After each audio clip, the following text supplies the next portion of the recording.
여러분 안녕하십니까, 진성호입니다. 윤석열 정부 1년 동안 최악의 가짜뉴스 30개, 그리고 최악의 가짜뉴스에 연루된 워스트 뉴스페이커 2명이 발표됐습니다. 자, 시민단체가 선정한 것인데 김어준과 김의겸 이 두 사람이 최악의 이 가짜뉴스 생산자로 선정되는 불명예를 안았습니다.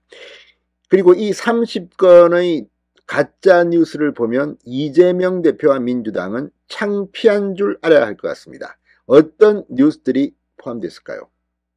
상당히 최근의 뉴스도 있습니다. 이걸 보면 얼마나 지금 언론 생태계가 왜곡되고 있는지를 짐작할 수 있습니다. 진성호의 융단 폭격 시작합니다. 방송인 김어준 씨와 김의겸 의원을 융단 폭격합니다. 자, 시민단체 바른언론 시민행동 그리고 공정언론 국민연대가 국회 앞 정치문화카페 하우스에서 오늘 기자회견을 열었습니다. 그리고 지난 1년간 우리 사회에 악영향을 끼쳤다고 평가할 만한 30대 가짜뉴스를 선정해서 발표했습니다.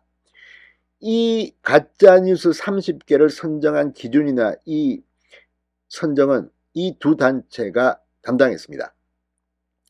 자, 최악의 가짜뉴스는 부산 일광횟집 친일몰이, 후쿠시마산 멍게 수입괴담, 마약과의 전쟁, 정치적 의도설, 청담동 술자리설, 미국 자막 임의 삽입 사건 등도 가장 심각한 가짜뉴스 5에 선정됐습니다. 이걸 보면 얼마나 좌파 이쪽에서 윤석열 정부를 공격하기 위해서 말도 안 되는 뉴스를 생산했는가, 그런 의혹을 풀어준다는 생각도 듭니다. 자, 이 최악의 가짜뉴스.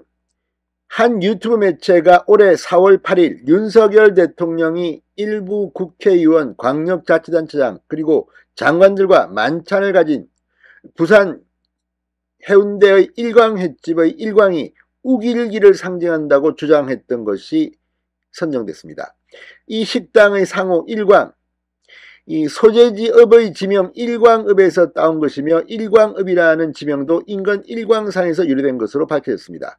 그럼에도 불구하고 일광이 우길기를 상징한다고 부득부득 우겼습니다. 어떻게 해서든지 윤석열 대통령이 이 일본 방문 이후 지지율이 떨어지고 하니까 반일 프레임을 더 씌워서 윤 대통령을 끌어내리려고 한 게 아니냐, 이런 비판을 받고 있습니다. 자, 그리고 김어준과 김의겸 가장 많은 가짜뉴스 생산자 1, 2위에 선정됐습니다. 자, 김어준은 지난해 12월 5일 교통방송 뉴스공장에서 용산 관저 이전 천공 개입설, 지난해 11월 8월 같은 방송에서 이태원 압사 사고 원인 마약 단속설, 지난해 10월 19일 같은 방송에서 한미일 군사훈련은 우리 군이 일본 자위대의 명령을 받는 구조라는 주장, 지난해 9월 20일 엘리자베스 2세 영국 여왕의 장례식에서 김건희 여사가 써서는 안 되는 베일을 썼다는 주장 등 4건의 가짜 뉴스에 연루됐습니다. 근데 문제는 이게 교통방송, 공영방송에서 나왔다는 점에서 충격을 주고 있습니다. 여기에 대한 책임을 반드시 물어야 할 겁니다. 김의겸 민주당 의원은 3건이 가짜뉴스와 관련됐습니다.